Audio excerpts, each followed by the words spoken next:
আজকের সকালটা ছিল অন্যরকম। সকালটা আজকে অনেক লেট করে উঠেছি, তো যার জন্য সকালবেলা আর তোমাদের গল্পটা আর বললাম পরে। সন্ধেবেলা বেরিয়েছিলাম একটু ঘুরু করতে। সারাদিন অনেক কাজকর্ম করেছিলাম, সেটা হচ্ছে আজকে দেরি করে উঠেছিলাম, অনেক দেরি করে। আজকে ফার্স্ট টাইম হয়তো আমি 1টার সময় ঘুম থেকে উঠেছি সকালবেলা। সেটাকে সকাল বলা যায় না, দুপুরবেলা। তো সন্ধ্যেবেলা আমরা বেরিয়েছিলাম একটু ঘুরু করতে, কারণ শাশুড়ি মা আজকে ছিলেন না। সকাল সকাল উনি একটা প্রোগ্রামে বেরিয়েছিলেন, সারাদিনের ট্যুর ছিল ওনার। তো সেই আনন্দেই আমার হয়তো এতটাই ঘুম এসে গেছিলো।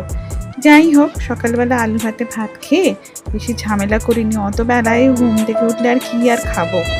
সন্ধেবেলা ঘুরে একটু বেরিয়ে সবাই মিলে সব জায়গায়, অনেক জায়গায় আমাদের এখানে ফাংশন হচ্ছিল, তো আমি দেখতে বেরিয়েছিলাম টুসিকাকে নিয়ে। তো তারপর বাড়িতে ফিরে কি আজকে আর কোনো রান্নার ঝামেলাতেই যাইনি। মাটন বিরিয়ানি নিয়ে এসেছিলাম, যে সবাই মিলে আনন্দ করে খেলাম। আর হ্যাঁ, এটা আমি বানাইনি, কেননা অত সকালে যে ঘুম থেকে ওঠে সে আর কি বানাবে। আমার ভিডিওগুলো ভালো লাগলে অবশ্যই লাইক আর সাবস্ক্রাইব করতে তোমরা ভুলবে না। আর এইভাবেই আমার সাথে থেকো, আর চ্যানেলটাকে সাবস্ক্রাইব করে দিও। আজকে এইটুকুই রইল। সবাই খুব ভালো থেকো। Happy independence day all of you. Tata.